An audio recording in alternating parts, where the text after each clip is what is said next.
الحمد لله الذي يرزق عباده من الطيبات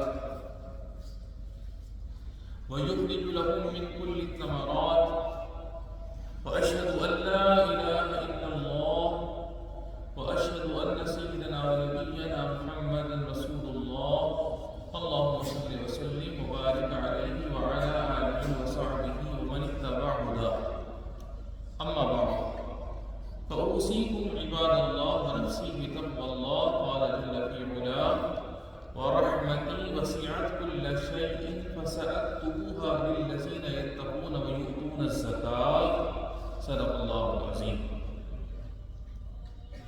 آج ہمارے خطبے کا موضوع ہے پیداوار اور پھلوں میں غور و فکر کرو اور ان پر اللہ جل جلالہ کی شکر گزاری کرتے رہو۔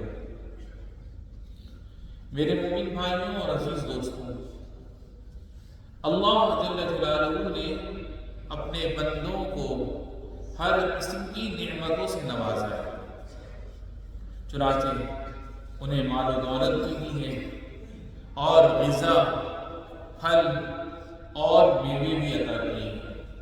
پھر ہمیں ان میں غور و فکر کرنے کی تاکید کی ہے اور ان پر شکر ادا کرنے کا حکم دیا ہے۔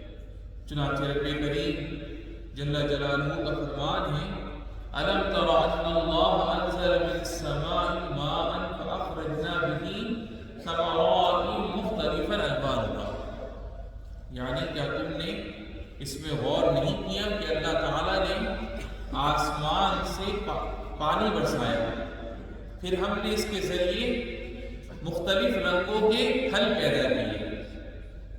یقیناً اللہ سبحانہ وتعالیٰ کی شان بہت بلند ہے، وہی عظمت و جلال والا معبود ہے اور حکمت کے ساتھ معاملات کی تدبیر فرمانے والا ہے۔ اس نے زمین کو بچھایا اور اسے پھیلا دیا، پھر درختوں کے ذریعے اسے آراستہ کیا، پھولوں سے اس کو حسن و جمال بخشا اور پھلوں کے ذریعے زمین کو گرا بار کر دیا، اور اپنی کتاب کریم میں 70 سے زائد مقامات پر، جی ہاں 70 سے زائد مقامات پر ان نعمتوں میں غور و فکر کی دعوت دی تاکہ ہم ان کی اہمیت سمجھیں اور کما حقہ ان کی قدردانی کریں۔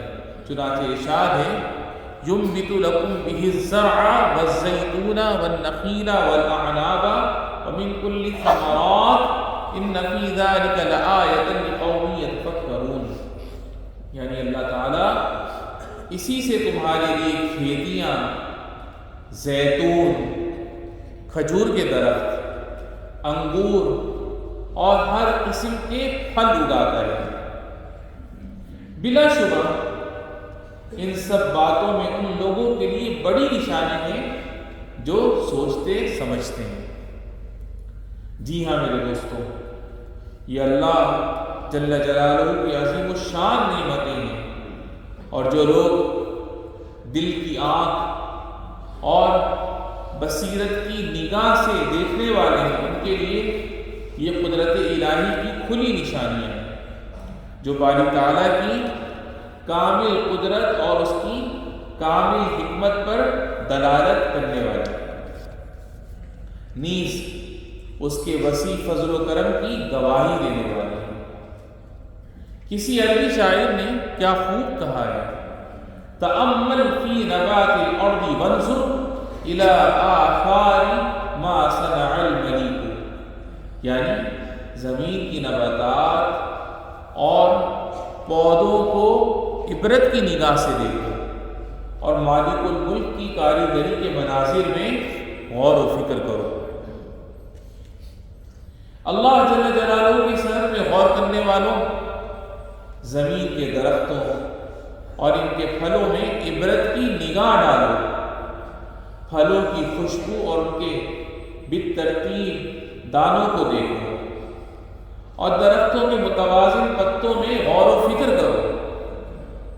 بلا شبہ پاک ہے وہ اللہ جس نے ان نعمتوں کو پیدا کیا اور بالکل ٹھیک ٹھیک بنایا۔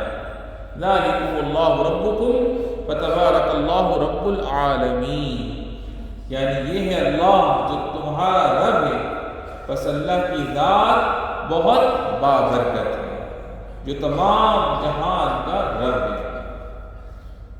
وہ قادر مطلق ہے، وہ علام الغیوب ہے، اس کی مشیت اور علم کے بغیر نہ تو کوئی پتا زمین پر گرتا ہے اور نہ اس کی اجازت کے بغیر کوئی پتا درخت پر باقی رہتا ہے۔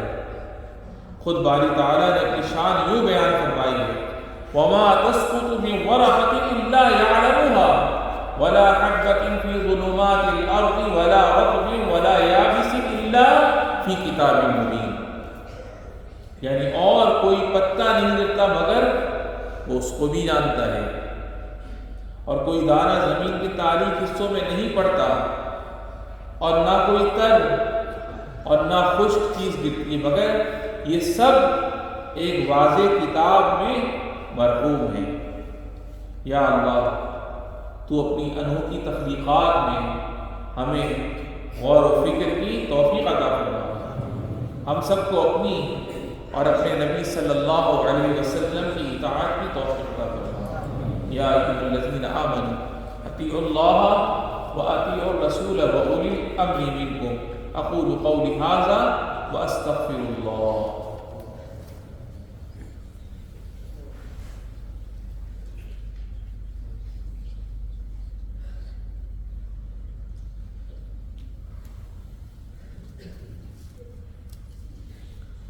الحمد للہ وحدہ والصلاة والسلام علی من لا نبی بعدہ۔ باری تعالیٰ کی نعمتوں پر شکر کرنے والوں، یوں تو تمام پھلدار درختوں کی اپنی اہمیت اور افادیت ہے، مگر ان میں سب سے عظیم الشان اور سب سے عمدہ کھجور کا درخت ہے۔ اس کا ہر جز کارآمد ہے۔ باری تعالیٰ نے اس کی مثال کلمہ طیبہ سے بیان فرمائی ہے، سبحان اللہ، اور نبی کریم صلی اللہ علیہ وسلم نے اس کو بندہ مسلم سے تشبیہ دی ہے۔ چنانچہ کھجور کا درخت خوبصورت اور خوشنما ہوتا ہے، اور اس کا پھل انتہائی لذیذ اور مفید ہوتا ہے۔ یہ محفلوں کا پھل ہے، اسے ہم خود بھی کھاتے ہیں، اپنے بال بچوں کو بھی کھلاتے ہیں، اسے اپنے دوستوں اور پڑوسیوں کو ہدیہ کرتے ہیں، اور اس سے اپنے مہمانوں کی ضیافت بھی کرتے ہیں۔ کھجور سے ضیافت ایک عربی عادت اور نبوی سنت ہے۔ چنانچہ رسول رحمت صلی اللہ علیہ وسلم کی خدمت میں مدینہ منورہ کے کچھ مہمان حاضر ہوئے، تو آپ صلی اللہ علیہ وسلم نے ان کے سامنے ایک تھال پیش کیا جس میں مختلف رنگ کے تازہ اور خشک کھجور تھے۔ الحمدللہ، یہ کھجور کے پکنے اور اسے توڑنے کا موسم ہے۔ ہر طرف کھجور کی بہار ہے۔ باری تعالیٰ نے تمام پیداوار کی طرح کھجور میں بھی اپنا حق متعین کیا ہے، لہذا جن لوگوں کو یہ نعمت عطا ہوئی ہے ان کو اس سے خوب فائدہ اٹھانا چاہیے، اور اس میں باری تعالیٰ کا حق بھی ادا کرنا چاہیے، جیسا کہ خدائے عز و جل نے اس کا حکم دیا ہے، کُلُوا مِن ثَمَرَةٍ إِذَا أَثْمَرَ وَآتُوا حَقَّهُ يَوْمَ حَصَادِهِ، یعنی جب یہ درخت پھل دیں تو ان کے پھل کھاؤ، اور ان کے کاٹنے اور توڑنے کے دن اللہ کا حق ادا کرو۔ بس جب آدمی اپنے گھر یا باغات کے کھجور سے پیداوار حاصل کرے اور اس کی مقدار تقریباً 540 گرام تک پہنچ جائے تو اسے ہر 100 کلو میں 5 کلو اللہ کا حق ادا کرنا چاہیے۔ 5% کا حساب ان کھجوروں کے لیے ہے جن کی آبپاشی پر مالی صرف اور لاگت آئی۔ بہرحال یہ زکوٰۃ درمیانی درجے کی کھجور سے ادا کرنی چاہیے، اور مالی زکوٰۃ کے جو مصارف اور مستحقین ہیں وہی مصارف اور مستحقین غلے اور کھجور کی زکوٰۃ کے لیے۔ اسی طرح صندوق الزکوٰۃ وغیرہ کے توسط سے یہ زکوٰۃ نقد بھی ادا کر سکتے ہیں۔ تو میرے دوستو، اپنی پیداوار کی زکوٰۃ دو اور اپنے رب کا حق ادا کرو۔ باری تعالیٰ ہم سب کی زکوٰۃ اور صدقات قبول فرمائے اور ہماری جملہ طاعات و عبادات کو قبولیت سے نواز دیں۔ ہمیں ہمارے والدین، بہن بھائی، بیوی بچوں کو رب العالمین صحت و سلامتی اور عافیت والی زندگی عطا فرمائے، اور جن کے والدین اور جن کے بہن بھائیوں میں سے جو بھی تیری بارگاہ میں چلے گئے رب العالمین ان سب کی بے حساب بخشش و مغفرت فرما۔